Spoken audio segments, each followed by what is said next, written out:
Well, I gotta mow the lawn, then I gotta go see 311.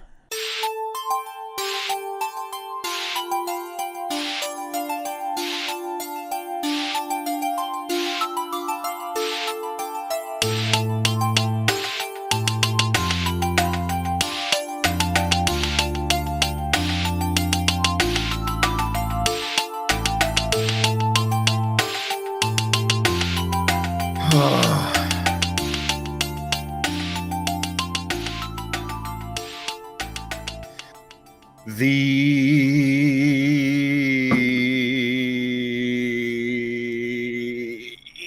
Jacket Off Podcast episode 37. Oh, and what an episode it promises to be, because Dillon's got to mow the lawn and he's going to speed me through this thing. I'm not speeding you through anything. And then you got to go see 311 like an ingrate. Well. Amber is the color of your energy. Oh, something's made naturally. And the Offspring. Penners of such classic 90s hits as Come Out and Play and Keep Them Separated.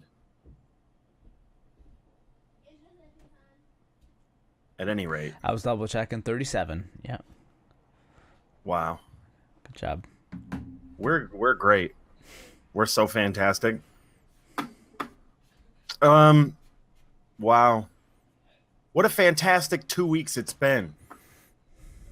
Full of stress and stress eating and stress drinking. It's just it's fantastic. You're giving it a descriptor now, the drinking? Stress karaokeing. No, it doesn't need a descriptor. It doesn't need a reason either. It doesn't need an excuse. It doesn't need a motivation. It just happens. It happens all the time. All the time. Well, let's recap. Since we last left our heroes, I don't remember.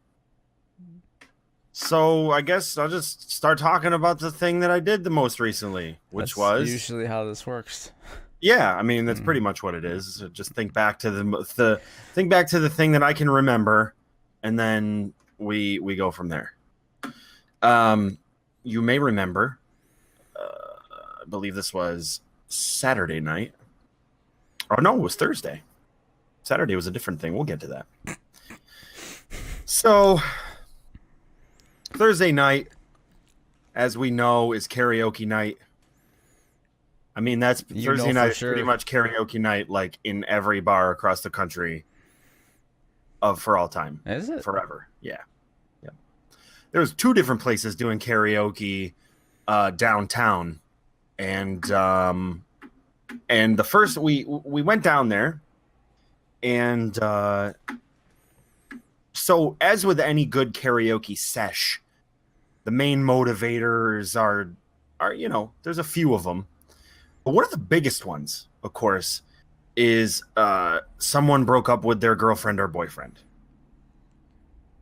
So, Right, that's why you go to karaoke? Absolutely. Okay. As with any good karaoke story, it starts with a breakup. Okay, all right. And this one is no different. I've seen that rom-com. Yeah, absolutely. And look, it gets better because I'm pretty sure that I can't be sure that a majority of the people who were doing this karaoke this evening were jilted lovers. But there's a pretty safe bet quite a few of them were. That's usually based on the song they sing. So I miss you, Amber. Exactly. Amber is the color of your energy. Amber, that fucking bitch. Just so happens there's a ska song called Amber that I can use to get through my pain. Anyway. It's a ska song for every vacation. So we went into first of all, when we walked down the street, It was like Shitstorm City at like 8 o'clock on Caroline Street because it's track season. So it's like, people really, are just, it's like, it's the end of the world on a Thursday. Pretty great. But we get to the first bar, and literally all I had to do was stand outside that door for 5 minutes and hear somebody trying to hack away at whatever song it was. It escapes me now. I wish I knew what song it was. But they were fucking... I mean, look, karaoke is karaoke. I mean, it's going to get worse as time goes on. But there was no way I was going to enter that bar with that person sounding like that. Holy shit. It sounded like they were dying. Of a broken heart, what's up? So we go into the next bar. It's literally 2 bars down. Get into that one. And this girl is on the floor like she is going nuts. Again, the song escapes me. But the songs aren't important. It's really about the delivery of the songs that's important. Did you go out looking for karaoke? No. Okay. I was wondering if this was a... The person in question who took us out to the karaoke was the person in question who was the jilted lover in this scenario. Oh. So Okay. It was me, fiance, and friend. Who had taken us out, and I was like, you know, I wasn't totally feeling it, but I was ready to be wowed. I was ready to soak in some anthropology, if you will, the study of human beings, and I studied a lot. So. We went in to this bar and went right to the guy, put my name on the sheet, submitted my first song, got my first beer, and then the train starts rolling. Some of the hits of the evening were 2 girls coming up and singing "You Ought to Know" by Alanis Morissette. Whoa! Right. Big surprise there. Wow. Would have never thought that one would have come up. And of course, they did their best. They tried to do their best yodel that they could possibly conjure at the close of the chorus. Yeah, ought to know. That sounded like a fucking Icelandic at the fucking top of a mountain. Yeah. Really loud hiccup. Hi. So anyway, we have that. We have our fair share of fallacious women of the evening. Did you get a "Don't Go Breaking My Heart" duet? I see. Now look, that's a good point you bring up with that song, right? Because I brought you to the karaoke night that to me is the ideal.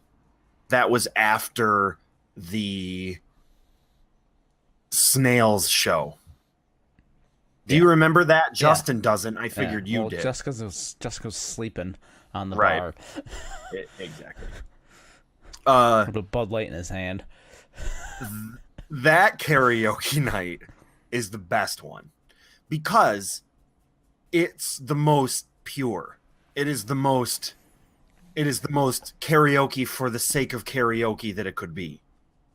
Because people go in there, it's a little bit classier of a joint. They get it.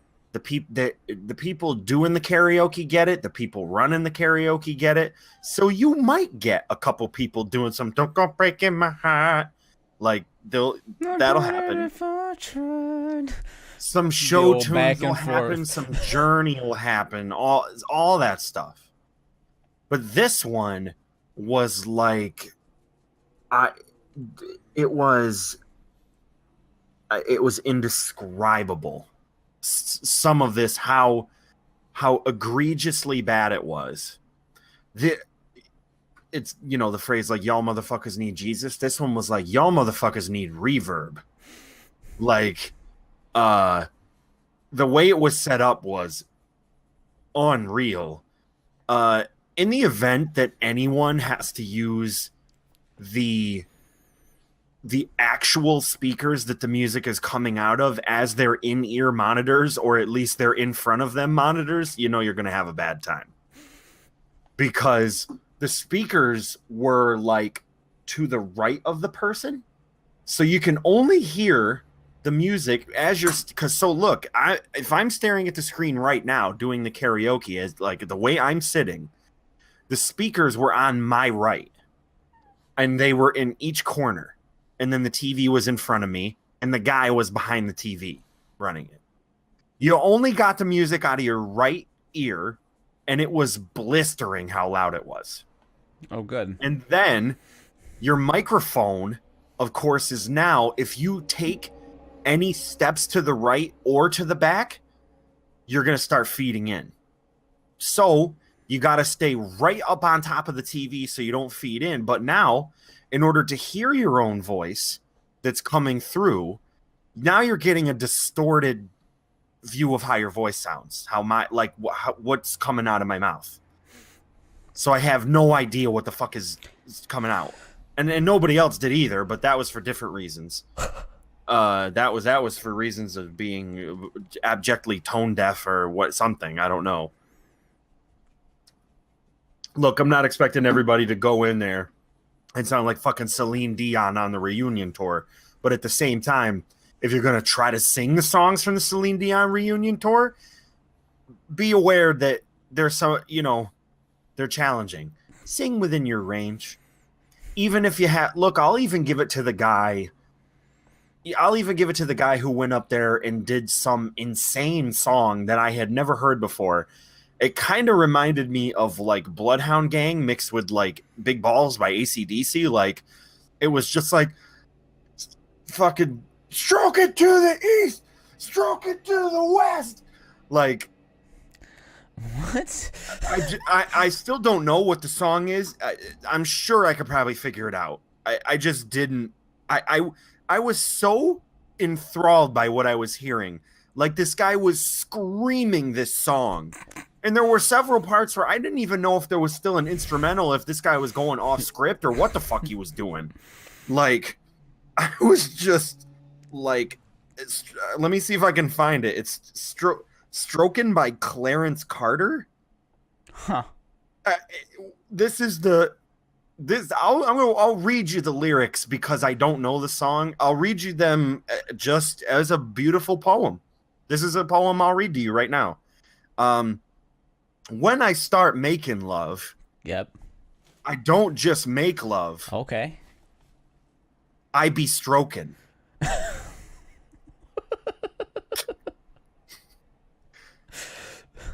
That's what I be doing, huh? I be stroking. I stroke it to the east, and I stroke it to the west, and I stroke it to the woman that I love the best. I be stroking. And then it goes into a completely like conversational tone. I think this is why I was confused, because I'm pretty sure a significant portion of this song is like spoken word over like some weird like bass beat in the background. Okay.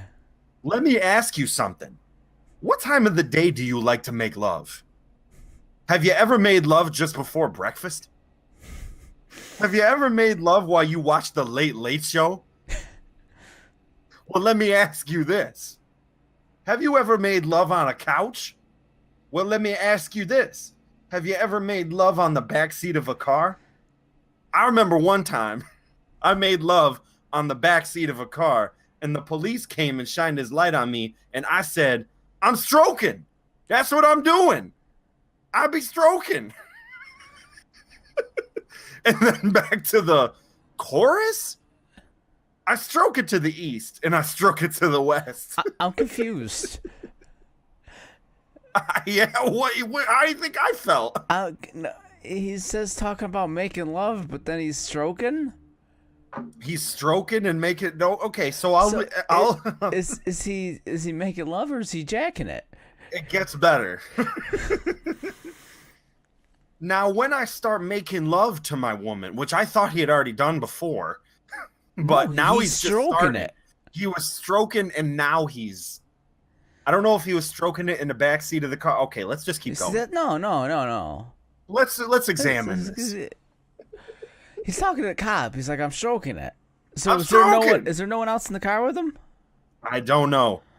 I don't know if it was just him up on makeout point. And then why does he ready to gotta give go in the himself back a fun seat? Feel even in a stroking. There's no reason to sit in the back seat then. You don't need the room.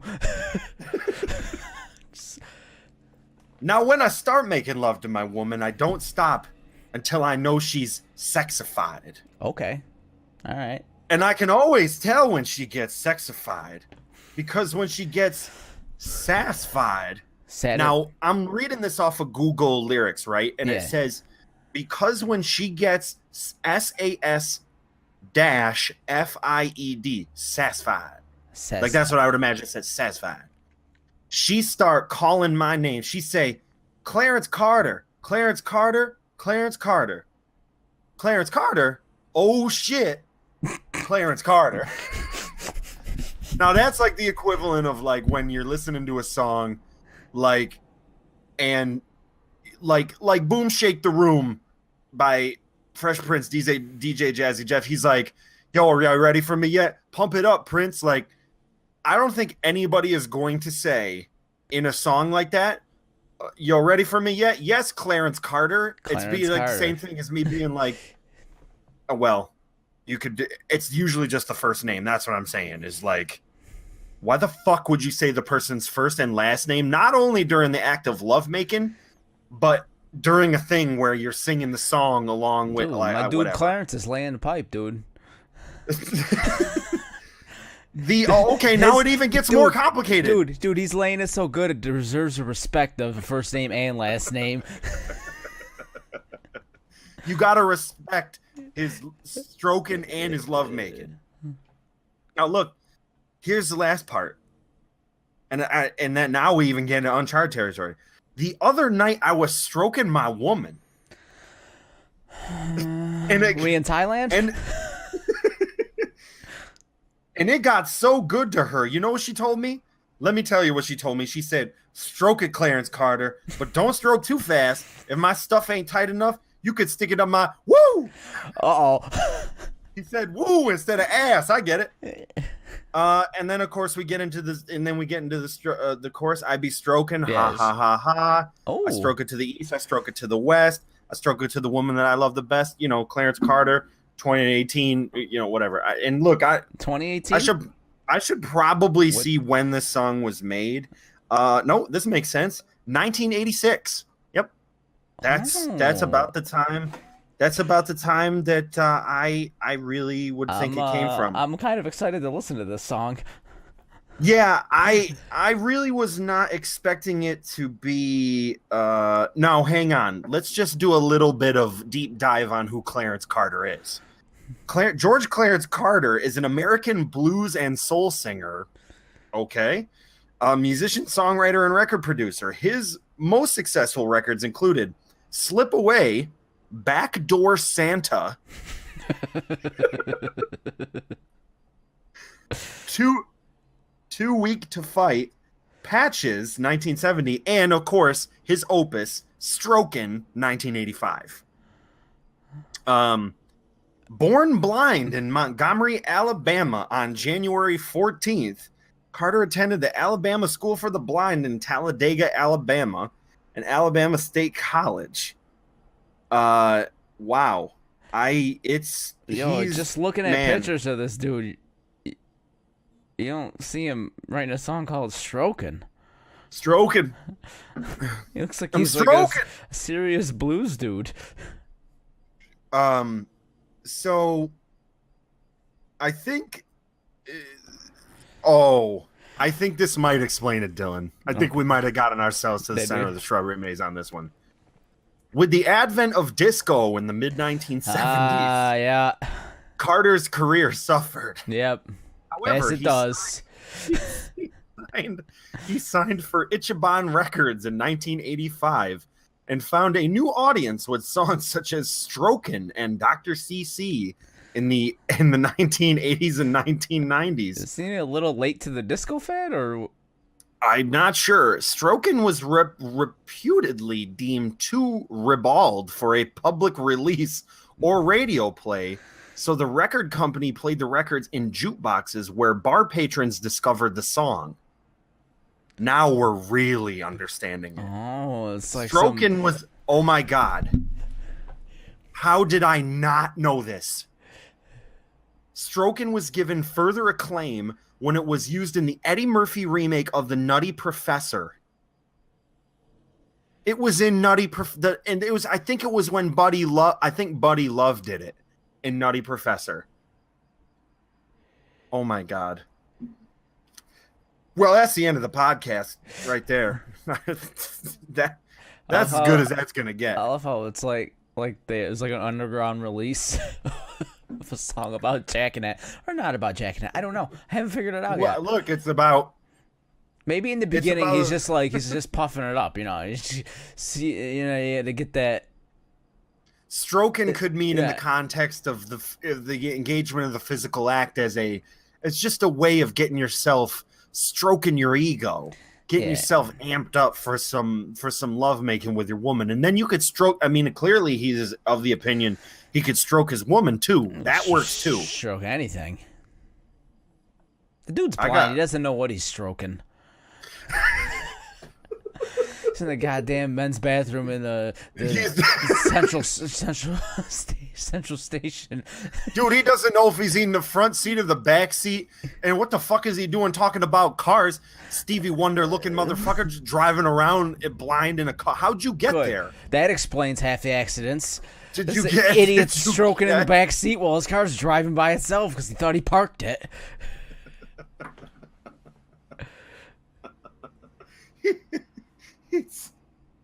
He told his driver to go pick up a woman that he can stroke. He doesn't even know who the fuck gets in the car. This goddamn service dog is driving him around while he's stroking it in the back seat. Spy guide me to a woman that I can stroke. Pick a good one. No fatties.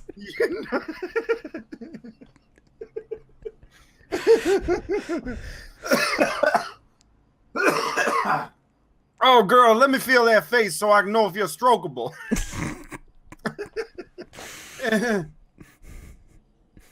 Oh my God, I'm gonna die. I'm sweating. I'm stroking. Okay.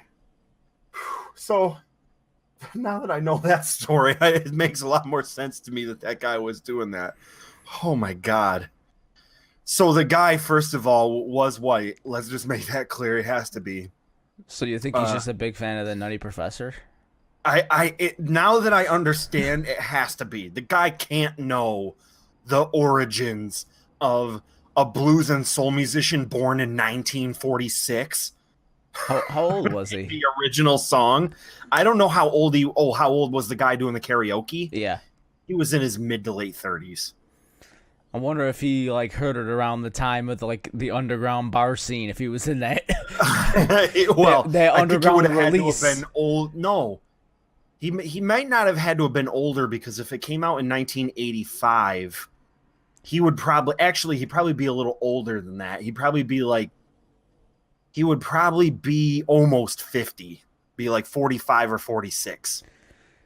So he probably heard it from the Nutty Professor, because the Nutty Professor came out around 1993 or 4. That would make like more that. sense with his age. I think later than that. I think 6, wasn't it? Yeah, it could have been a little later than that. I don't really know. I can't remember. Yeah, it had to have been, because I remember it. I remember it at 6, the time it maybe came even out. 8. Those Nutty Professor, Flubber, shit like that. That all came around that time. I think it was 98.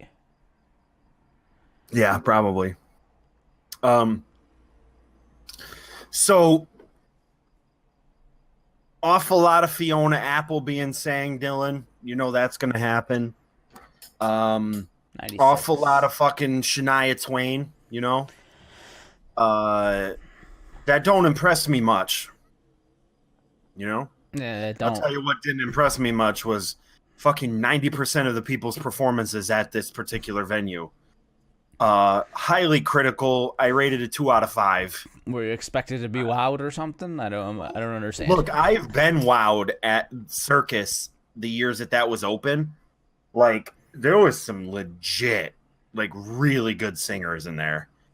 And I think they brought out the best in people who might have just even gotten to, like, just under par. They pushed them over the edge because it was clearly guys who understood, I don't know, general volume and equalization, like, you know, had some nice wireless microphones. Somebody that I used to know at all? Was that a No, hot karaoke song? Didn't get to that one. Man, you'd think that'd be a hot karaoke song. One of those everlasters. Yeah. It's a shame. Mm-hmm. So go TA too soon, you know what I'm saying? I put in for the song I wanted to play. I feel like karaoke is a cult of personality in many ways.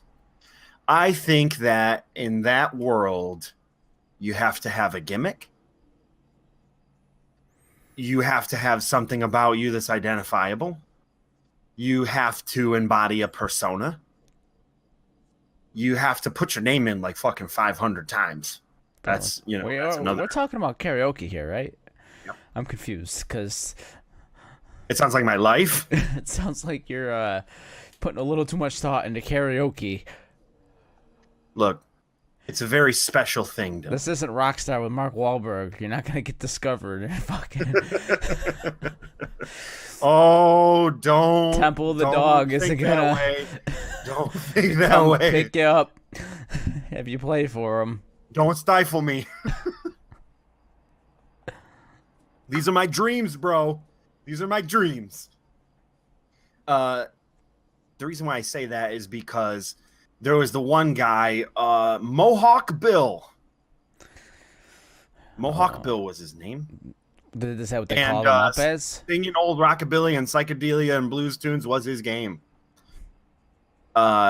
He did some Roadhouse Blues by the Doors. Classic. Yeah. Classic. Yeah. And then he did some Johnny Cash. Oh, Man in Black, dude. Let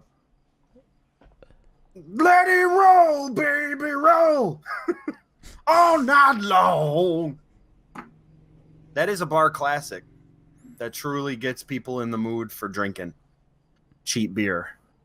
Really does. I'm surprised he didn't do like some George Thorogood. Like that would have been good. The first line in that song is I woke up, or I don't know if it's the first line. I woke up this morning and I got myself a beer. Yeah, I got myself a beer.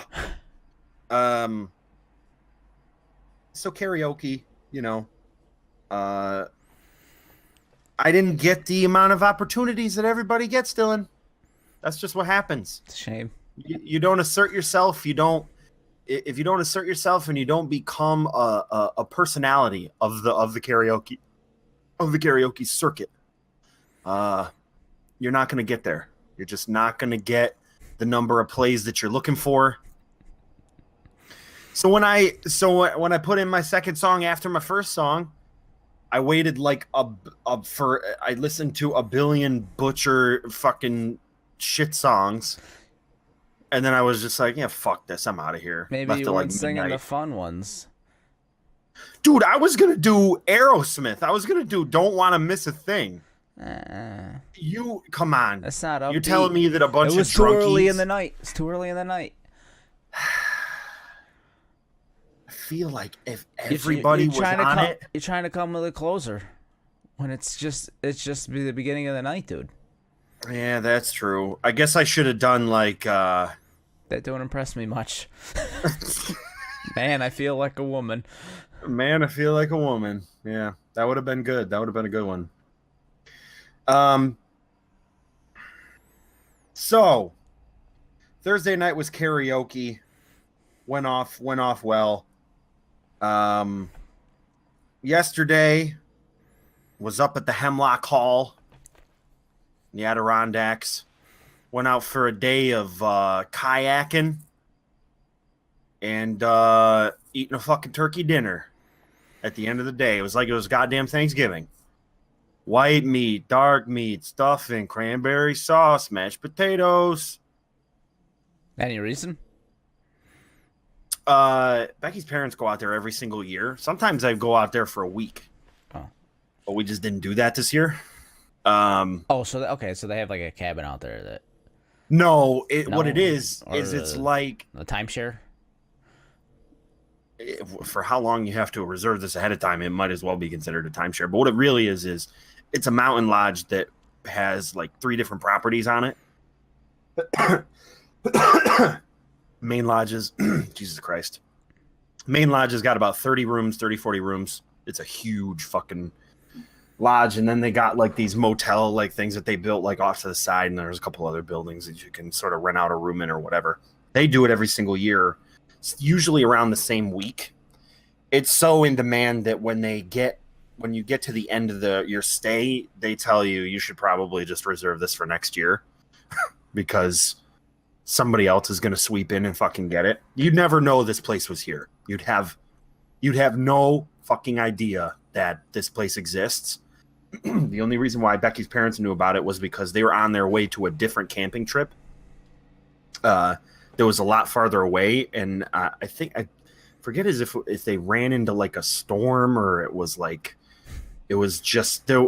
fucking weird how they found it, but they found it and stayed like one night there. And then when they got out from that one night, they were like the hotel. Talking to the people. Hotel? It is kind of. They were talking to the people that owned it. And he was like, if you want to stay next year, you probably should put your name on the list. And that's what they did. They've been going there for 25 years. This was 25 years ago that happened. Oh. So it's a long ass time. We're not talking about like 3-4 years ago. They're like, oh, we stumbled upon it. They've been going. Becky grew up there. I mean, we're talking. I like the idea of them just keep like fooling Becky's parents, say like their business is going down year after year, but they just keep saying you better reserve it for next year. I would have thought that at the first couple times that I had gone, but then what you start seeing is the same people every year. Oh, so it's basically like those same people own this place. It really is. It's really like part ownership. Becky's parents have made friends with people that have come, for the same amount of time, if not more than they have, and they show up the same weeks. And I saw people over the years that I've been with Becky, as many times as I've been there, you see the same people every single time, at least one group of them, if not all of them. It's weird. It's very weird, but it's also howdy neighbor. Cool. Howdy neighbor. Like We Happy Few type of shit. But put your smile on. The main thing is the fucking food there, dude. What you do is you pay a resort fee, which is like, I think it's $250 a night, and that includes a night. A night, $250 a night. But here's what this includes, right? I'll tell you everything that you can do.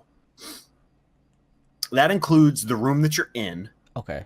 Which sometimes is a two bed like lodge type thing. It's one of the rooms in the lodge. It's a single bed, whatever. It's one of those things. When you said I wasn't thinking. Oh, you're saying in addition to? I thought it was like an addition to the room cost. No. Well, look, even if that were the case, here's what this gets you, right? The 250 or whatever. It gets you your room and board, and it gives you a free dinner every single night in the lodge that's served family style. So they sit you down at a big ass table in the lodge, and it's been the same dinners for fucking the whole time. Saturday night is like a big ass turkey dinner. It's served with dessert. You get your choice of fucking beverage or whatever. You can bring your own wine. You just what a lot of people do is they'll just buy a bunch of booze for the week. and they'll come and slap a bottle of wine down on the table, and everybody else does, and then everybody just pours glasses of wine, like just with the ones that you bought, or if there's a bottle of booze or whatever. And then they had some of the dinners are like I said, a turkey dinner, like a baked ham type thing, like a giant fucking ham. Ew. And then another one is like I can't even think of one is like a corned beef night, like a corned beef type cabbage type thing. All right. Now it's it's all like fucking mountainy, stick to your ribs shit. Because all anybody does all day is you're gonna be like kayaking out on the lake. There's like these million like coves that you can explore and shit. There's 2 islands that are out like on the lake that you can sort of row up to. There, you have access to dual kayak, single kayak, paddles, floaties, rowboats, any, like I said, little tiny sailboats, any fucking thing you want to take. Go down there if it's available. Get your PFD on. Get your little paddle and fucking do whatever you want. Go out there. So that's available. And then throughout the day, they have like a cappuccino machine, juice, fucking shit in the fridge, leftovers from the night before. They tell people if you want food like during the day, just go into the fridge that's in the kitchen, one of the main fridges, and they have like slight fucking sheet cake from like the dessert the night before. There's fucking the bread that they bake every single night is made with the bacon grease that is generated every morning for breakfast. And when he bakes it, the night before, he gets done baking it at around 10:30. If you're in the lodge, you know, especially in like the fall, colder periods of time, they'll have the fireplaces on, and he'll bring out like 4 giant platters of this bread pre-sliced he takes a paintbrush and dips it in melted butter and puts it all over the bread. And you can have a cup of hot cocoa and a fucking amazing slice of crispy white bread with melted butter on it. And you can do that shit every night. That sounds good. I want some crispy bacon butter. Dude, oh my God. Bacon bread, whatever. It's incomprehensible. It is probably one of the greatest things they do there, to the point where at the end of your stay, the last dinner, they know when your last dinner is, like the last night that you're staying there. The last supper. The last supper. You'll be back next year, won't you, Mr. Pickard? If this bread still exists the next time I'm back here, I'll be back. I don't give a shit if you're a bunch of ghosts and this place is haunted. I'm getting my slice of bread. Dude, if I wave my hand through you and you're incorporeal right now, I'm still coming back for bread. But do I really got to pay you? Because let's be honest. What are you doing with this money? You're dead. You're a ghost. So fucking ghost. Every night when you get done with the dinner, they bring you a loaf of the bread to take home. Oh. Which is the greatest part of the journey of this establishment, is being able to put this loaf of bread in your car and bring it home, and the next day make French toast out of it. That's some fuck you French toast. Like, whew, just unreal. But the only thing with this is we just went out for the day. We did one dinner. What you can do is, if you know, this is again a testament to how busy it is. If you know somebody that's staying out there, in this case, what they can do is they can put you on like a swap list, where they can invite you as a guest for the day to come out during the length of their stay. And sometimes what you can do is, even to a larger extent, what we've done before is Wendy has rented out an entire week like she would normally do, but only plan to stay 3 or 4 days of it. Or somebody that she's invited like into another room can only stay 2 or 3 days. We had one year where there was like a week where 8 different people were there during the week, in and out. Like if there was a couple people that had time off, Mm-hmm. they would just leave, inhabit the room that we bought for 2 days, and then 2 other people would go in there. You kind of just buy a flat rate room, and everybody just sort of Shuffles in and out. yeah, they just shuffle in and out. So that's kind of what we did this time. She's just like, I have two open dinner reservations. Come up for the day, and just kayak during the day, have dinner, and go home. It takes about an hour and 40 minutes to get out there from here. It's not that long. So that was a fucking hell of a day. I was destroyed from paddling the fuck out of a kayak all day and then eating my own weight in turkey. That was probably a very long drive home. Oh my god, yeah. I was listening. Speaking of the drive home, I was listening to. I turned on the volume 2 of something for you Silk City mix on SoundCloud. I just found it on SoundCloud. It was like the first one that came up. The second one. There's 2 of them now. Yeah, I guess so. The first one was the Essentials, BBC Essentials mix they did. I didn't hear that one. They put out, there was two on there. It was like Something for You Volume 1 and then Something for You Volume 2. I don't think I listened to the right thing because they were weird as fuck. And they were super repetitive. Like they were almost like deep house mixes, kinda. I don't know if I just didn't get far enough into them to kind of realize what they were. But Becky was like, this is fucking weird. And I'm like, yeah, I think it is kind of weird. And I don't know what Dillon's trying to get me to listen to. Should I listen to the BBC Essentials mix? I liked that one a lot. It was like a summer mix. Okay. Are you seeing this? It was a little housey. Like a little. Right. Well, that's going to be their sensibility, though, kind of, I think. Yeah. Okay, now, so I never even seen this Especially for You mix. Especially for You, that's what it was. If you're inclined after we cut here, just put that on and just see what that sort of gives you. Huh. That's what I thought that you might have been talking about because it was the most recent thing that popped up on the feed. But I'll listen to that Essentials mix. If that's what, because the reason why I listened to it was because you mentioned you're like, how do you feel about doing a disco set for the wedding? And in my mind, I thought, well, a disco set would be good if we could effectively do like 4 to the floor starting in the 70s and coming all the way to now. You know what I mean? Like if that was the idea, where like kind of like Throttle, right?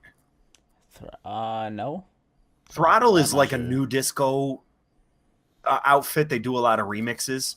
They do a Staying Alive remix that's really good that you should take a look at. The Essential mix on Mark and Ronson's. September. Huh? The Essential mix on Mark Ronson's SoundCloud. I don't see it on Diplo's. Okay, that was probably my first mistake, was going to Diplo's SoundCloud to try to find it, because I think all he had was the Especially for You mixes. But I digress. I think because I wanted to talk to you about this. I wanted to talk to you about like what I had thought in my mind that I would want you to do or for the wedding itself. 80s to 90s early punk. Some Black Flag. Yeah, exactly. Yeah. Black Flag, kind of like maybe some Ramones. Rancid, that's a good one. Do some maybe some ska in there, put in some Offspring and fucking all ska. 311. Everybody's skanking out on the dance floor. Behind your back, I'm gonna hire a full trumpet section.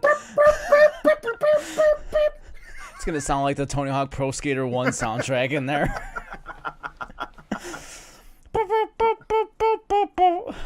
Goldfinger. Did Dillon get the 2 trumpet players from Mighty Mighty Boss Tones? What are they doing right now? I guess not anything. They're making kids music. Is that what they're doing? some ska band came out with like a children's album, and I think it was the Mighty Mighty Bosstones. What I wanted to sort of when you said disco, I was like, to be honest with you, what's interesting about that concept is that it's going to get the old people and it's going to get it's going to get young I've been people listening too. to that 96.1 The Eagle, the station that plays like literally everything, and they a lot of like times they'll play some disco, and I'm like, man, this shit's still fucking good. You gotta listen to miracles. Where you from? You sexy thing. Look, that is a classic. Like, people will fucking love that shit. But yeah, but like, it's every time they play a disco song, I'm like, this is it. People would love this. This is. I think I really like that idea. I would just be scared that you'd be limiting yourself. Oh yeah. That was the only thing where I was like, if that was creatively the direction that you wanted to go, you just wanted to stay in that world, then cool. It was a joke.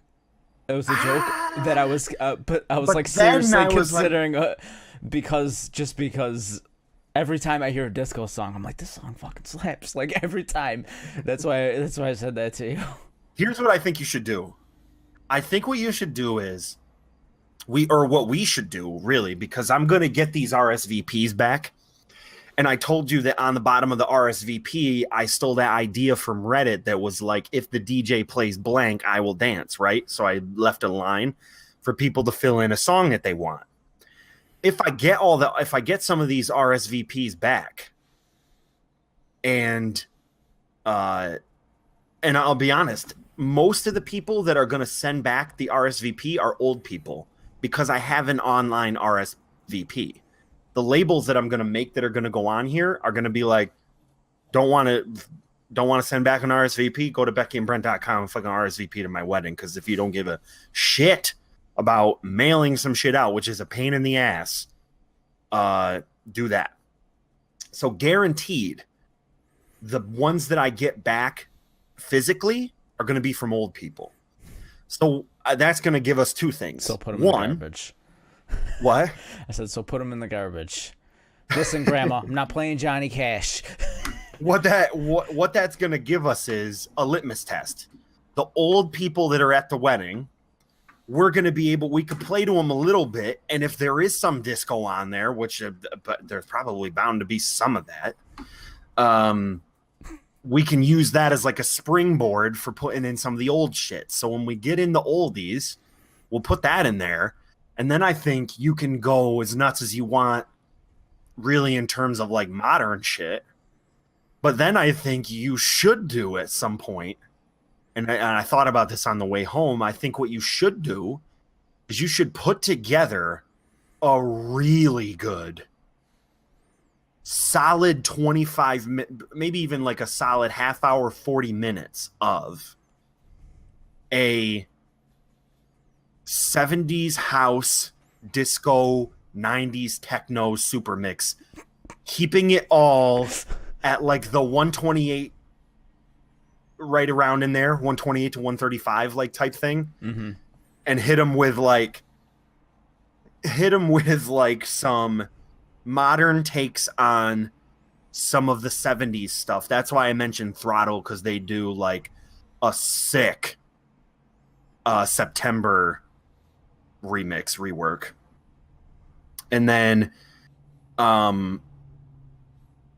hit them with some early Michael Jackson, like some Don't Stop Till You Get Enough type stuff. That keeps it right in that same four to the floor type of stuff. And then you can start going into like, you can go anywhere at that 128, like the 4x4. Like you could start getting into the 90s techno stuff, scale it up in speed a little bit. Once you start getting up into the 130s, like start doing that Be My Lover type of shit.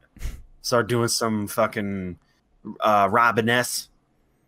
I feel like that would be that'd be like a fun section.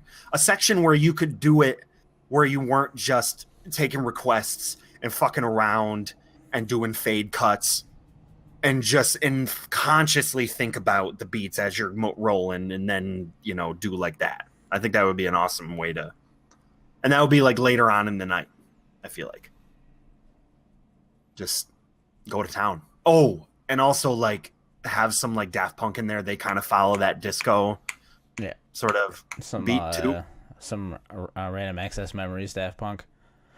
Even like yes, absolutely. So like you think the actual disco stuff. Yeah, the actual disco stuff. But even not the actual disco stuff, they kept most of Discovery at 128 too. I mean, like the big ones, the classics.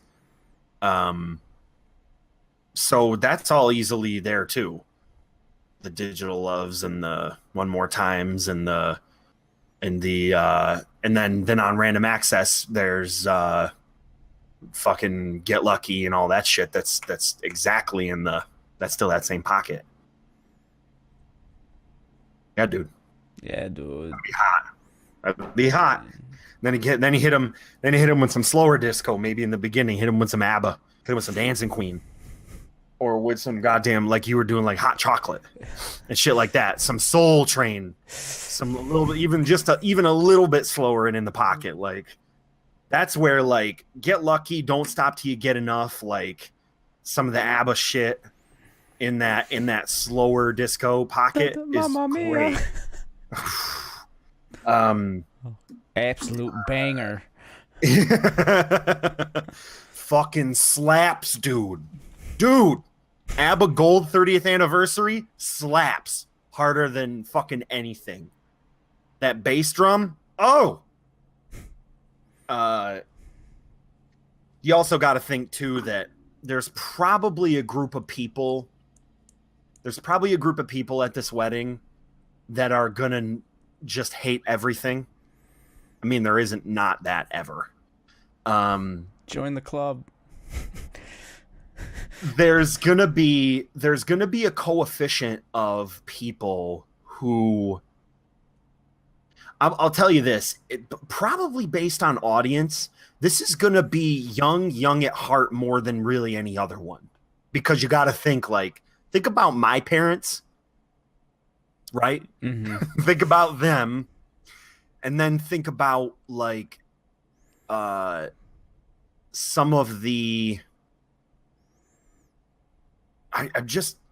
I really think that if I'm really gauging it correctly, I think people are going to be okay with the indie clubs. I think people are going to be okay with the Hot and Hers, like all the traditional gimme songs, like Give It to, Mm-hmm. Pitbull, the Pitbulls, and shit like that. Sure. I mean, look, if I would say that it would be a disservice to your own self-gratification, even though sometimes it's very painful to do this. If we don't hear one rumba during the whole thing, I think we probably did something wrong. Like, I know you want me is like not the thing that you want to do as a respectable person of music. Do you know who you're talking to? Dude, I'll play Fireball on repeat for a half hour. Fireball. That one actually be probably better than the other one. Or Timber? I know you want me. I don't like that one. Every time I put my deodorant on in the morning, I sing that song because it's Timber. I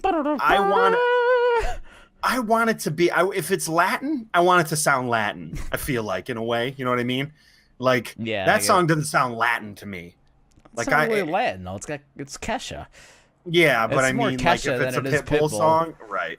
It's actually if you think about it as like a Kesha and Pitbull song, it's a pretty good combination of both of them. Right. They are what they are is pure distilled pop, and they're both of their genres. They are both they're the lowest common denominator of their music. Yeah. Pitbull is the most accessible world music artist in the world ever. Like, Latin people like Pitbull, white people like Pitbull.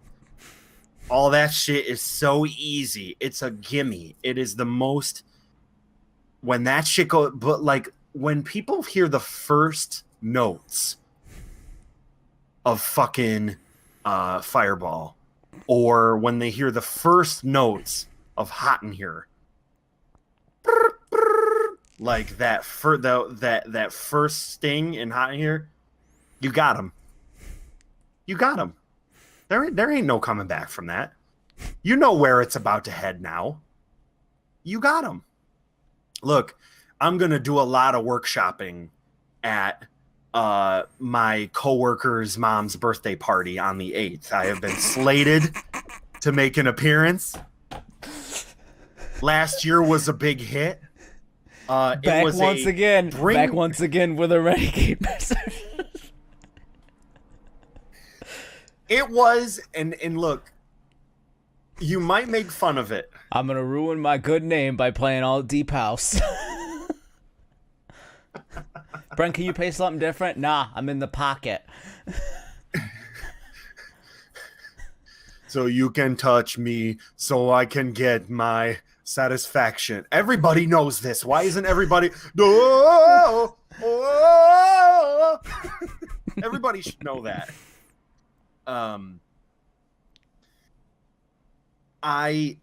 The last year when I did it was the first time I did it. And I told my coworker, I was like, I will do this for you and I'll do it for free. Like I was just excited that summer to get some work, like to actually do it, to get some exposure for people to actually be like, yeah, cool, that guy was awesome. It's Brent. It's Brent. It's me, Brent. Which did happen, which was very exciting. I went there and I started reading it, and I started doing like a hybrid of like the typical wedding set with a little bit more country thrown in, like the country that I'm aware of, which is very limited and probably 5 years too late. If you would ask me to play some country, I wouldn't be able to give you anything. I think what we're gonna have to do on that front is I'm gonna have to give you like a list of 10. Get your ring of fire, my dude. I have to give you like a list of 10, and then you're gonna have to just sprinkle those in without just go blind and not know what they are. I fell into a burning fire. But I did what I understood, and I sort of felt the crowd out a little bit. And by the end of that night, I was destroying. I was fucking like these people. I never felt more like a DJ than I did there. I was out in the middle of nowhere. I drove out to Salem, New York with all of my equipment. That's where the witches are. I was out under a lean-to, and I had all my shit hooked up. We were running karaoke. I was going back and forth with karaoke and fucking doing like partial sets for like 30, 40 minutes. I was going off my iPad and my mixer and the fuck everything. I was doing everything. And oh man, that was a fucking riot. So I was very excited to do it again. They're like, yo, we'll give you a Benjamin and we'll pass around the hat again. I'm like, I'm happy to do it. Dude, the hat came back last time with $130 in it. Nice. So I'll make some decent money doing this. I mean, it ain't like $500 like money, but it's not a wedding. $100. What? $100 is $100, my dude. Dude, $100, fucking another 100 and some odd bucks in the hat. I'm down. I'm ready to roll. And free beer and free food. Welcome. I mean, free beer, free food, $100. Did someone say my name? Huh? Did someone say my name? DJ Brent Michael plus free booze plus free food equals save a horse, ride a cowboy like way on in the night. Because I know that's another eating out of your hand. Possibly some Jimmy Buffett earlier in the night. I don't know. Let's try it. Let's feel it out together. So that's coming up. I gotta get some flight cases. You gotta get some what? Some flight cases for my turntables. Are you gonna seriously roll off your turntables for this? Why would I not? I don't know, because I feel like every time you get on those things, you're trying to do wiggity what and do some beat matching, and then it's just like, you get on them. Every time you get on them. Well, you screw it all up. It's because I want to do a good job, and I'm not laid back Luke, and I'm not A-Track. I'm just a guy trying to mix some songs together. I'm just a guy.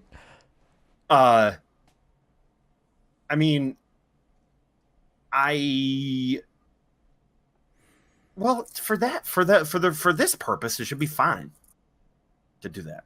What? If you want to do all of your shit, I'm fine with that. It's figured to be harder for you to just put all that shit to like. Either that, or I'll take out a nice $4,000 loan. I'll get some Nexus CDJs. I'll play only off Brent mix CDs. I mean, the thing I would tell you is I'll buy a couple Denon CDJs that's got a jog wheel that's worse than your tractor S4. I mean, if you wanted to, why don't you just use my thing in conjunction with your mixers and your what's the other thing you have? Well, because I wouldn't even need anything if I just use your thing. Yeah, but with your other thing there with the buttons, you could use for. I don't really use for that. cues and whatever. Let's be honest. I would just figure, for the purposes of playing a wedding where nobody cares what you're doing except you, getting on my mixer is going to be the simplest, easiest way to get to the place you want to go without any serious errors with physical hardware. It's not as fun though. I know it's not as fun, but that bitch is gonna be around for a backup. Trust me. That shit's gonna be in a bag behind you. Well, good. I'll ready put it to go right on top of my flight cases. You're gonna have a stack of shit.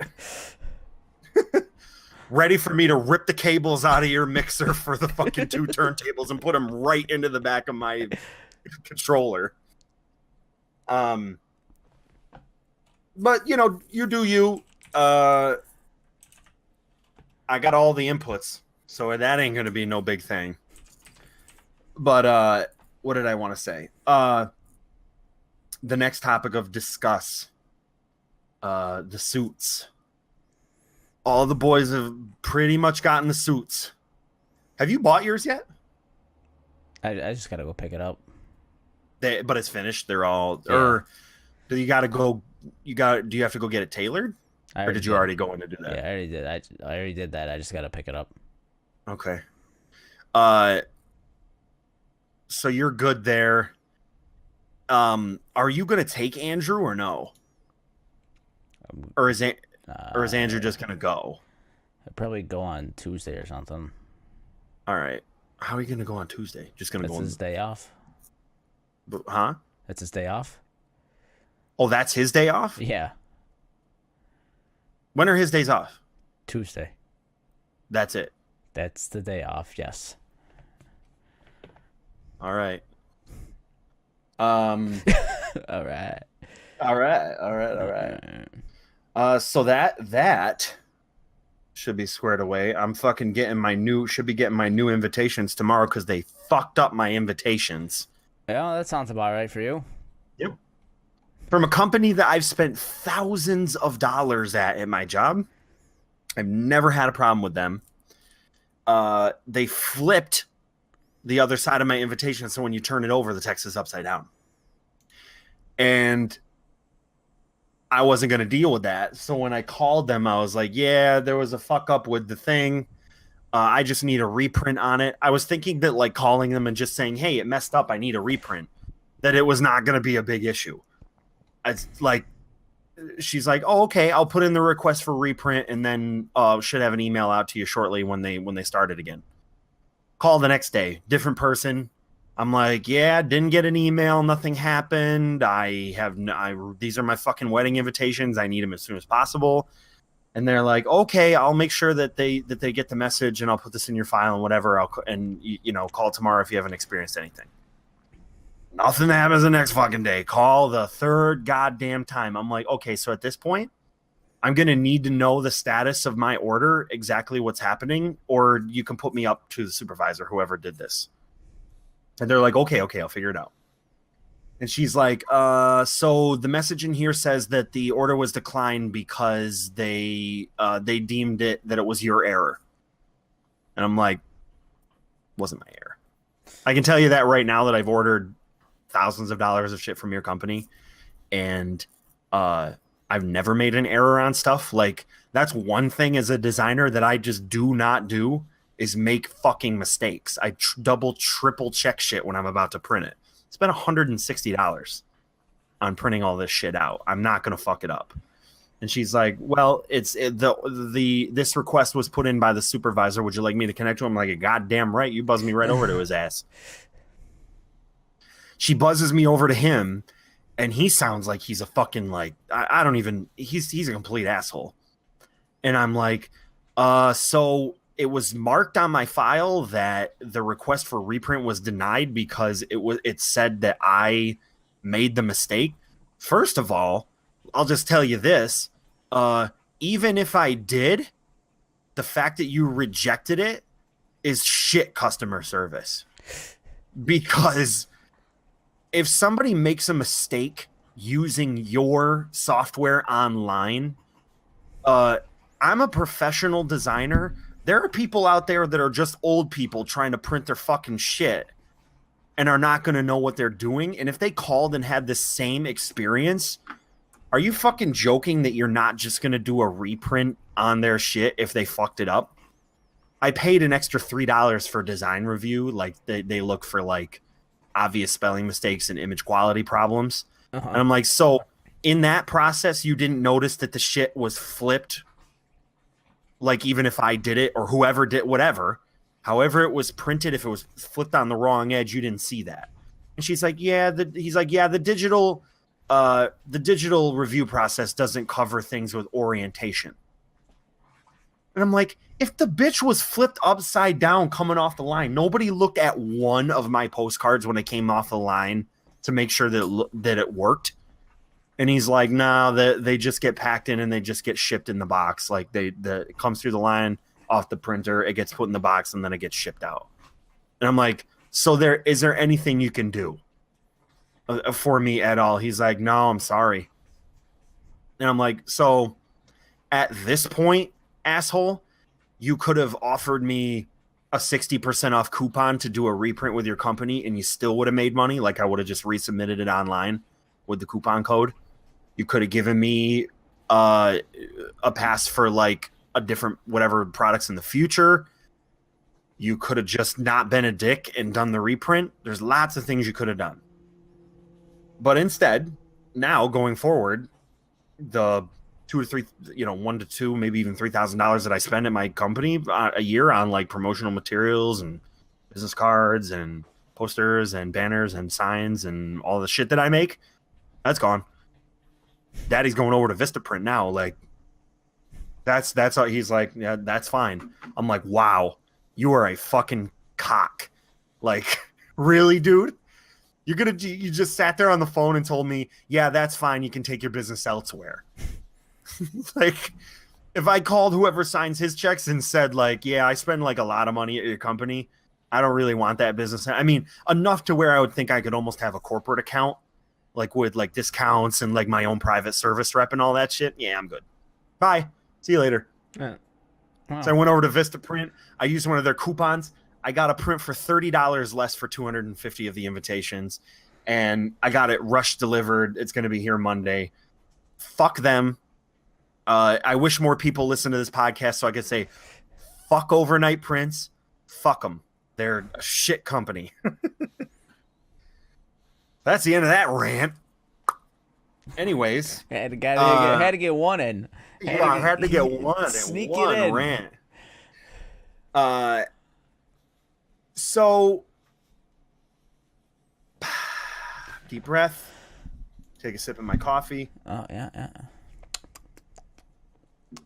Have ye partaked in any wonderful video gaming apparatuses lately? Have I? Have you? Man, I don't even know. Want me to start this one? I'm almost to the end of Bloodborne. Okay. Like, okay. I could go to the final boss right now, but there's another area that I still want to go run through, like an optional area before I beat it. Because, you know, that's like one of those games where you beat it and that's... Once you see all the dingy castles and bloody walls and tentacle monsters, you got to see the bonus area with all the others ones. I got to see how many tentacles they got. I got to see more. I got to see more. I want it all. I got to see it. Are you a tentacle monster? What kind of extreme gothic architecture will be in here? Are you a cosmic horror? Excuse me. I'm looking for cosmic horrors. Is there any sort of like existential crisis monsters that are over across the way here? Bird cosmic horror. Wow, this is great. You're spooky. Straight from the bounds of hell. Straight from Cthulhu's asshole. So how long has it taken you? How many hours have you put into it? I have no clue. There's no time counter. Oh. Out. If I had to guess, maybe around 30. 30? Yeah, maybe somewhere around there. Because I don't play for long periods of time. Sometimes I'll play like before work. I usually get out of the shower at like 12:35, and I'll start it up till about 1:20. So, what's that? Maybe like 40 minutes right there. Like Yeah. I'll play like a 40-minute stunt here. I'll come home from work and play for maybe an hour, maybe two. So it's in short chunks, and I'm thinking it probably around 30-ish. I only play Bulletstorm for about a half hour, 40 minutes at a time. Yeah. I crashed it today, so I was pissed off. I don't think I mean, it's not that. It's just, I don't know. It's just the way I like playing that game specifically. Yeah. Plus, I'm juggling games. Right, I am a lot right now. A lot. And I'm still playing Hollow Knight. I got like one more. How far did you get in that? Not very far at all. Okay, so there's like one point where there's 3 things that appear on the map, and you got to go to each one of them. So I have like one more of those to do, and then I gotta, go fight Hollow Knight or whatever, and then that'll be done. And that's Destiny. I got back into Destiny, the Summer of Solstice event. Yeah. Basically, you get some new summer armor, and then there's challenges to do for each armor to power it up, and you just grind and grind and grind and shoot some things in the head and shoot some bigger things in the head with a yellow thing over their head. Yeah, that's not... that's Destiny. I don't know if that's the world I'm living in. I mean, look, if it's another one of those short burst type of games... Well, it is. Maybe, but... Yeah, you can. Not only is it a short burst type of game, but it's also one of those games where you could just throw like something on... like a podcast or like a long YouTube video or whatever, a movie. It's eternity. Yeah, and you could just kind of just play and like play with like one eye open, depending on what you're doing, of course. if you're doing like some of the harder stuff, like the Nightfall Strikes or stuff, then that's not really gonna bode well for you because you kind of got to pay attention. But if you're just doing like challenges and shit on the planets or like grinding public events or whatever, good to go.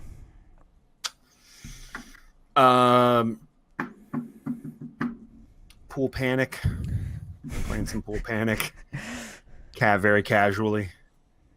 That's such a strange game. Yeah, to call it a game is just weird. It's like open world, isn't it? Mm-hmm. It just kind of throws you in it, and you kind of find the... You got to figure out kind of what it all is, and like it's like a main top-down world that's very small, like it's super little scale. Like when you come out into the standard you're a cue ball, world. So yes, you are a cue ball. So that makes sense. Why would it be a large? You're not a fucking boulder. No, I mean, like you aren't like when it comes out to your I don't know, what do you call it? Like an overview of the map. Like your Cuphead map. Like your level map. Your world map. World view, whatever. World map. He's very small. He's like the size of like a Skittle. And then you're kind of just wandering. You're kind of just wandering around this gigantic map. And there's this the mechanic of it is that in the main world, you're getting the 3 or 4 trophies from each level. Most of it has to do with time mechanics, not scratching, not fucking up, Numbers. doing it. It's kind of like Is it it's like kind of golf like where Angry you have Birds. to do it in like a number of strokes or whatever, or no? Yeah, shit like that. That is. I can't even. It doesn't even give you a very detailed description of what your objectives are as far as the trophies are concerned. Okay. It's just icons. Obviously, by context clues, you can look at the one icon. It's a clock that starts off yellow and then goes to red. That just shows you your time. There's not a button you could hit to open up a menu or something that shows you this stuff. No, that when you hit start, you can toggle the trophy UI on and off to see what you're doing. But other than that, it doesn't give you like a very detailed description of it. So, but again, it's got to be in there somewhere. What'd you say? I said it's got to be in there somewhere. That's I don't know. Maybe it's out further in the options or something, just so I can get an explanation. What if you like hold minus if it like slides over or something? It might. I'll try it. I mean, I've been going through no problem just playing the levels naturally and sort of just understanding like, yeah, one of the icons is don't scratch. One of the icons is complete, get all the balls in every level in the hole. So it's like, the basic challenges of the holes. Yeah, sure, but then what you do is when you get outside of the level, when you leave the level, each level, you go to kind of like an altar and you send your whatever they are, whatever the life force of like it seems like an arbitrary thing, but you basically send your individual trophies to this giant like monolith thing that keeps getting higher and higher, and you sort of spiral up it. Mm-hmm. And then as it gets higher and higher, you start to unlock these doors that are on the side of it. It's like a tower. And I guess you can get keys to like unlock the tower. And then there's just areas that are blocked off that you sort of have to figure out how to. And then there are like little things within that outer world that you can have happen. Like one of them was like where you cross the road for the first time. Like you're in your one area and then you cross the road to get into the second area.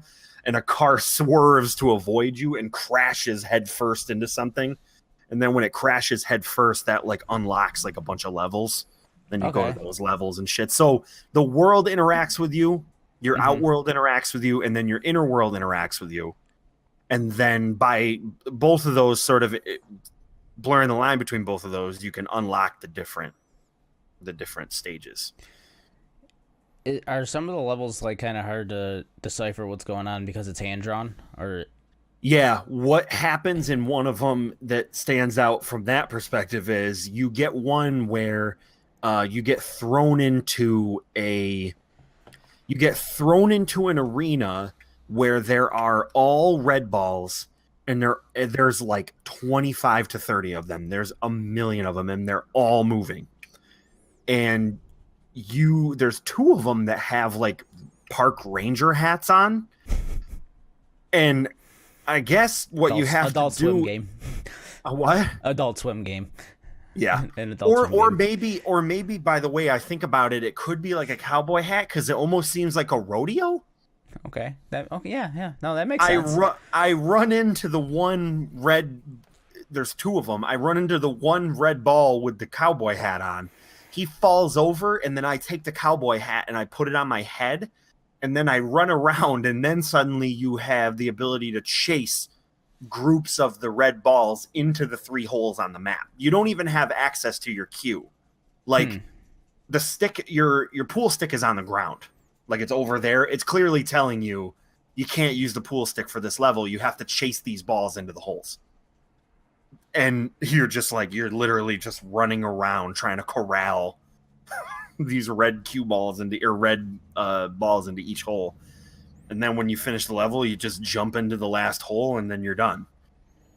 It still does have an 8-ball, and there are 2/3 of the level have an 8-ball in there that you can't hit just the same way in normal pool. You have to hit him in last. And then there's also some levels where there are balls hidden that you don't even know about. Like one of in the level, you can just see one like occasionally in a tree dangle his feet down, so you know that he's in there. So you have to hit something against the tree to knock him out of the tree so you can get him into the hole. There's tons of shit like that. One of them is like where you're standing in the middle of like a dirt field, and like 3 buses come in, and a bunch of different balls get off the buses, and now you have to like get them all into the holes on either side of the map after they get off the buses. And some of them are like these angry balls that'll like, they almost like charge up. Like they're I think they kind of look like, they're like dark burgundy, and they're like, Dah! And then they jump and then slam down, and everybody, like, if it's a ball that gets scared, he like runs away. There's a couple of the other ones will just like curl up into a ball and roll away. So he just fucks your whole shit up. So you got to get rid of those guys first. You got to get rid of the guys that will like disturb your entire map by just blowing up. And then other ones, he functions as a breaker. So there are some levels that are where they are like traditionally racked up, like in a triangle, and he's at the front of them. You got to hit him, and then when you hit him, he's the one that that does the pool break. But anyway, weird game. The controls are not great. It's an experimental game. It's not precise.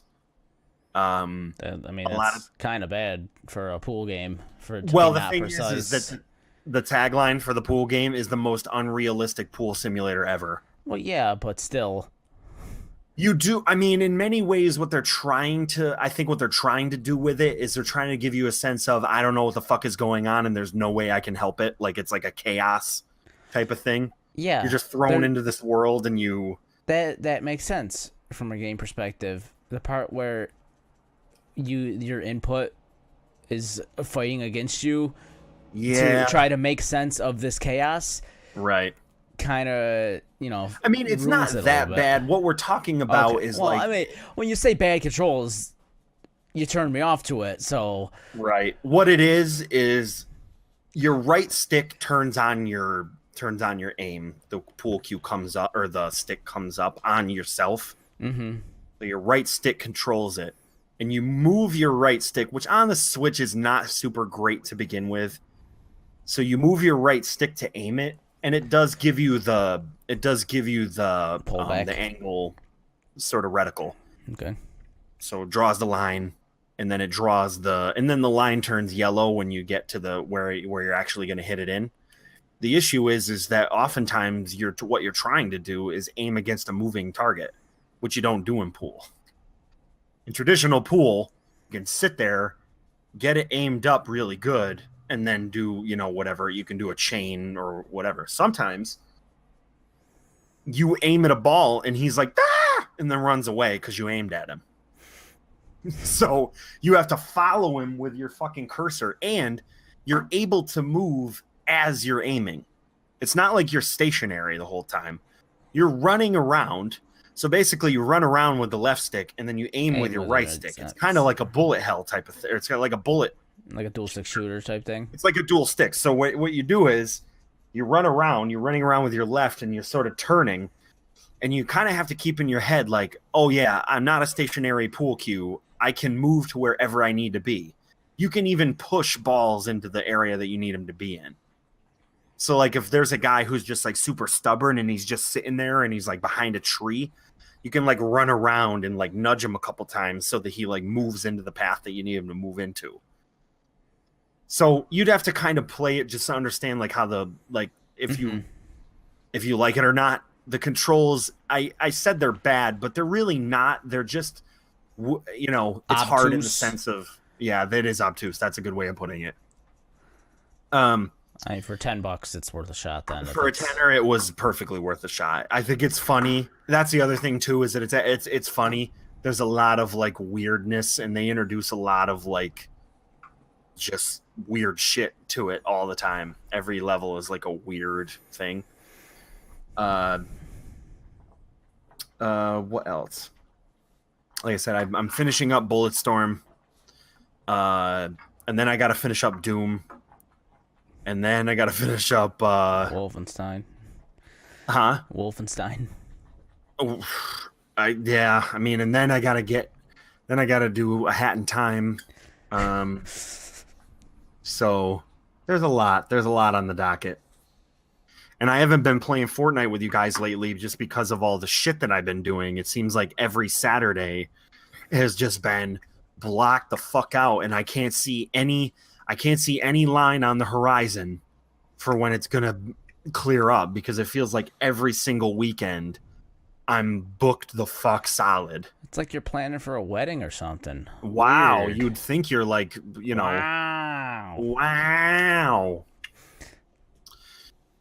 Yeah, I bought Red Dead Redemption because the second one's coming out, and I've never played the first one. And let's see if everyone says it's like the greatest game ever. So let's give it a shot.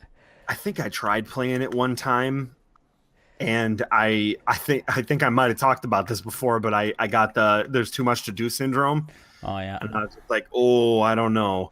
But a lot of people like it because it was like the No Man's Sky principle, where it was like, you can play it like that. You can play it like, I'm just going to ride my horse into the sunset and look at the beautiful scenery. That's something you can do. But I think now the problem is if you're going to play a back catalog game from like a lot of years ago, you're not going to get the scale because it's old. I mean, I don't know. You might not. It might be like, damn, this is great. I mean, it's probably isn't it? I never played it, so I don't know. Isn't it the equivalent graphically of playing San Andreas, or is it a little even ahead of that? It was a 360 game. San Andreas was a PlayStation 2 game, there, buddy. Oh, it was a 360 game. That was the first console. 360 PS3 game, yeah. Oh, okay. All right, so it was the next it's not. generation. It wouldn't be that bad. And I think it's upscaled a little because I got it on Xbox One, right? So it's got a little bit of that upscale. All right, so it'll look all right. Compatibility, yeah. Okay, it might still be great. It might have that nice infinite world, that infinite scale. Maybe I'll take a look at it. How the hell are you gonna play it? I don't know. I'll do it. We'll figure it out. They didn't ever release it for PC? No. Oh, that sucks. It's Rockstar Games there, bud. Didn't they release Bully for PC? They release some games, but not the big ones. Well, no, they do release the big ones, but if they don't want to, they just don't do it. Huh? Weird. I think they just never came out with it. Like they were working on it, and maybe they just couldn't get it to run or something. And they never did a reissue for PS4 either, did they? No. Wow. Because the only way you can play it is on backwards compatibility. Right. I'm playing the 360 game. It's not like I'm playing like a... Yeah. Like I'm just surprised that they never were like, why don't we just re-release it for $15 on PS4? Because they're too busy making money off Grand Theft Auto 5 that they don't need to do anything. That's true. Also, they're making the second one too, so yeah, they're kind of like they only Rockstar. There's more than one studio, but they touch their games. No one touches a Rockstar game. If they want to do a PC port, they're doing a PC port. They're not gonna send it off to Vicarious Visions or fucking any of those other places to do the ports for them. I guess if I want to do, I'll get myself a 360 emulator. Buy yourself an Xbox One, get a 4K. Becky, I just bought this brand new 4K Blu-ray player. Next year is going to be the year of 4K for me, I think. This coming Black Friday, I think I'm going to get a 4K TV, and I'm going to get, whatever. A PS4 Pro or a Xbox One X. Oh, this kind of brings into the talk I wanted to talk about. Okay, so would you buy a PlayStation 5? Would you have any reason to buy a next gen console? Do we know what it is? No, this is it's probably coming out in 2020. I could give you some reasons why I would. Okay. One would be, well, of course, Okay, so one would be if Like what yeah, exactly. what would drive me to do it? Yeah, what would drive you to buy a PS5? If it had um if it had something to do with VR that was ahead of where we are now, if they said, all right, the PS5 is going to have it's going to have room scale. It's going to have the power to do room scale, and it's also going to have the power to push higher or similar resolutions to the current VR generation, like Oculus and Vive and all that stuff. I've been interested in VR just doing it. Here's the thing, you have a PC though. There's nothing stopping you. I have a regular 1060 in it, which can do VR. I don't, like I said, I guess it would depend on what that is. Like a PlayStation that can push out VR. I mean, a PS5 is gonna cost probably $400 at launch. Right. If you think about it like that, you could buy a graphics card right now for a little more than that, and put it in your computer that you currently have, and and do what you're asking for the PlayStation. So that eliminates that. So the next thing would be, if it moved itself into the next movement of what everyone's talking about, which is if whatever their idea of the PS5 is, it's probably not going to be the PS5. What I would think is I don't know if it's going to be by 2020, but with the way GeForce Now is working right now, and Sony's acquisition of Gaikon for the PlayStation Now service. Gaikai, I think it is. Gaikai. Their acquisition of that for the PlayStation On Demand stuff. Yeah, streaming games. If the PS5 was a thing that they were like, this is going to be the first box that's going to move us into the generation of PlayStation as a service, and you don't need to buy anything anymore. What you do is you get on, you pay us whatever it is a month, $20 or $30 a month, and you get the streaming catalog, and you also get releases, and it's all from the cloud. So you're saying there's no console release? It could be that at this point. Like what their idea, here's the what problem they could do. Yeah. PlayStation sold about 80 million PS4s this console. They're not going to drop a console. They're going to make a physical hardware. They could sell a box. They're going to sell you a box. They have no reason to do it. Now, it's funny you bring that up because there was like there's an article on GameIndustry.biz that there was some rumors, not really rumors, but like some like kind of like leaks type things that Xbox is working on 2 Xboxes. One of them's going to be your main console, all the bells, whistles. The other one's going to be a small streaming box. Yeah. But it's going to cost a little more because they're integrating... I actually have the thing pulled up. I was wondering if we were going to get to this. It's going... The cloud box is going to handle controller input, image processing, and collision detection locally, and then like stream the game. So it's going to put like, it's going to do some stuff in the box itself, and then the game's going to be like streaming through it so that some of the lag and... It's good that it's going to do collision detection for the latency. The latency, that's what for the lack of latency. Well, no, I mean, because GeForce Now doesn't do that. Yeah. It's sending you your control. You're sending it your controller. Which is weird because you're doing it on like a computer that's capable of, it's not like you're using GeForce Now on a Fire Stick. You use it on a PC that just can't handle the game itself. But absolutely, it should be able to handle stuff like collision detection and controller input and stuff like that. Yeah. So would that be something you would be interested in, or do you still don't see a point in buying? what I a can console. see from my current experience with GeForce Now, just trying it out because I got it on the beta of it just to see what it was like. We can't get 4K yet. Netflix can stream it, but I don't think that's going to happen. Games are just not going to look good yet. And I don't know by the time if they do that box that it's going to work. Unless there's something that they can do that's... I mean, I just don't understand the technology enough to really to know what they're going to do with it.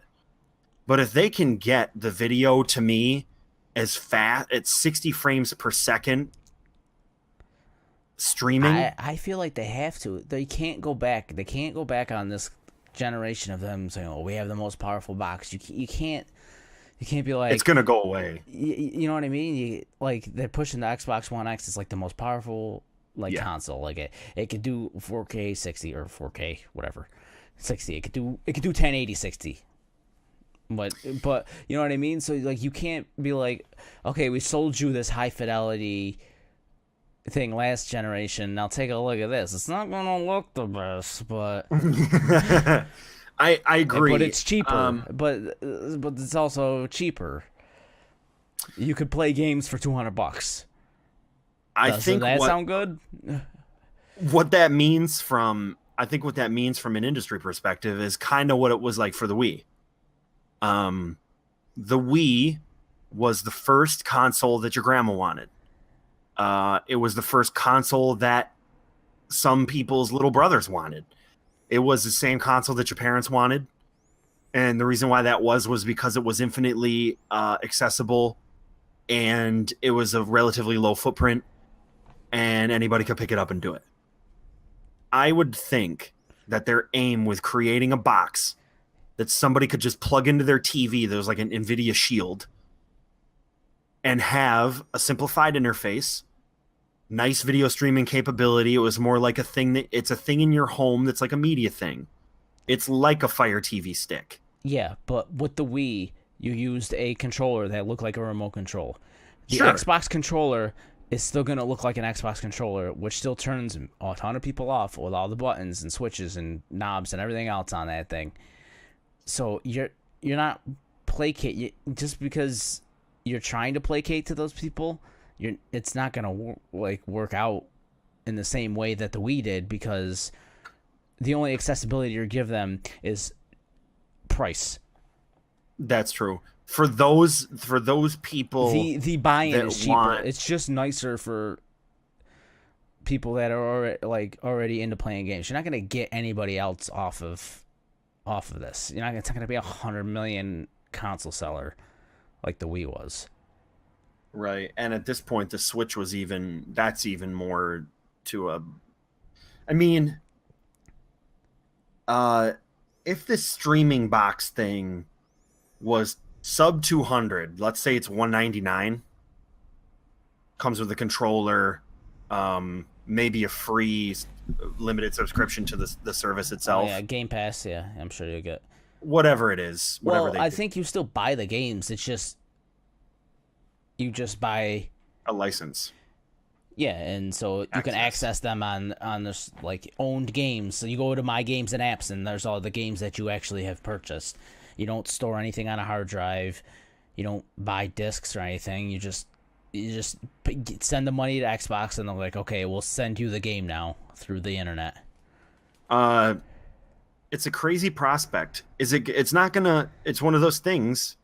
They might fill in a gap, but they're not gonna overwhelm people. I mean, there probably will be a subset of people that are like, cool, I can finally do this and not have to spend a lot of money on it. Probably a significant number of those people might already have consoles. I fucking have one. I mean, that's what I was wondering. When I heard about this stuff, I wondered if you would buy it. Would it be something that you would buy? I guess if it were something where I had this, because you've messed with the streaming stuff, so you know how that stuff works, and you like playing games, but also at the same time, you don't like spending $9,000. I don't got a big commitment. Yeah, you waited for the PS4 to get the little slim guy. Yeah, look, if it comes down to that, and they're like, look, we'll give you the console for $200. You'll get Game Pass for this much money a month. $10 a month. I have it. I don't use it. I should probably cancel that subscription, but I'm still paying for it like an idiot. Oh yeah. I look at all the games and I'm like, oh yeah, I could play all those right now if I wanted to. I don't know. It would have to be a nice catalog, and it would have to have new shit. They'd still probably make you pay for the newer titles. So what the hell is the point? If I don't want to pay for new titles, the point is you don't have to pay $500 for an Xbox. You can pay $200 for an Xbox and then spend that $300 you're saving on games. Yeah, I guess so. That's true. Think of it like that. Yeah, you're gonna buy games no matter what. Huh? You're gonna buy games no matter what. There are so many things. You're always gonna purchase Assassin's Creed every year. You're always gonna purchase Call of Duty every year. I delude myself into thinking a lot of stuff, and that's probably one of the bigger ones. Is like, I'm going to sit down and play this. I'm not saying you personally. I meant they're always going to sell you. Oh, absolutely, yeah. Until Ubisoft has a streaming service that you got to pay for monthly. Until Activision the fragmentation. Then you're paying $1,000 in streaming services. God. EA Access. Uplay, Live, whatever the fuck. Mm-hmm. Christ! You'll never own anything but a tiny box. We own you with this tiny ass box. You were sleeping in the cardboard box your TV came in. Yeah. With your tiny Xbox. Tiny S. Xbox Zero. Xbox little S. Xbox tiny Xbox tiny S. Lowercase X. Lowercase X. Or just box. The Microsoft box. Enjoy your box.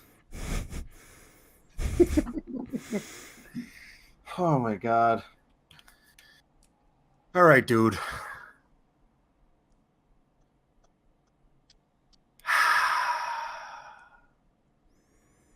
What do you think? What do you mean, what do I think? I gotta go mow How the you lawn. feeling? You gotta go mow that lawn. I know. Remember, the audio versions of this podcast are available below in the description. And you better smash that like button. Ring the bell. So that Dillon has enough money for gas to put in his lawnmower. I wouldn't even get enough money for that. Oh, it doesn't pay the bills, but it gives us thrills. That's the Jack It Off podcast. If I'm lucky, I'll be able to get enough money to buy a hose that I can siphon gas out of cars that are down the street to mow my fucking lawn. Please listen to the Jack It Off podcast so Dillon doesn't get arrested for petty theft. That is the Jack It Off podcast for this week. I'm me. Dillon's the lawnmower. Whatever. I'm out.